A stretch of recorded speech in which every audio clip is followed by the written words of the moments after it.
வணக்கிட்டு இருக்கணும். நல்லா வதக்கின வாட்டி நம்ம அரைச்சி வச்ச தூதுவளை தலையை வந்துட்டு போட்டுக்கிறோம். ஸோ தக்காளியும் தூதுவளை தலை ரெண்டுத்தையும் வந்துட்டு அரைச்சது நல்லா மிக்ஸ் பண்ணி நல்லா வதக்கணும். இது பார்த்திங்கன்னா நிறைய வாட்டி வந்து கொதிக்க விடணும்.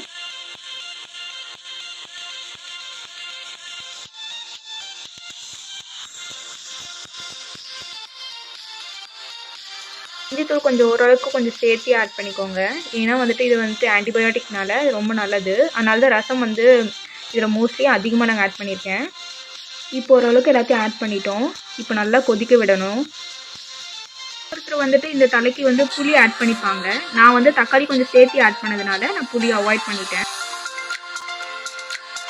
இது இம்யூனிட்டி பவர் வந்து அதிகமாக இருக்கிறதுனால நம்ம தூதுவளை ரசம் வந்துட்டு சளி ப்ளஸ் வந்துட்டு இரும்பல் அதிகமாக வந்து எடுத்துக்கலாம்.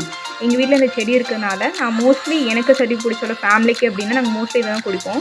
உங்கள் வீட்டில் இந்த மாதிரி தூதுவளை செடி இருந்தது அப்படின்னா சப்போஸ் உங்களுக்கு தெரியல அப்படின்னா நீங்கள் ட்ரை பண்ணி பாருங்கள். உங்களுக்கு நல்ல ரிசல்ட்ஸ் கிடைக்கும். தேங்க்யூ. உங்களுக்கு இந்த வீடியோ பிடிச்சிருந்தால் லைக் பண்ணுங்கள், ஷேர் பண்ணுங்கள், மறக்காமல் சப்ஸ்கிரைப் பண்ணுங்கள். உங்களுக்கு தெரிஞ்ச ஃப்ரெண்ட்ஸ்க்கு எல்லாத்துக்கும் சஜஸ்ட் பண்ணுங்கள்.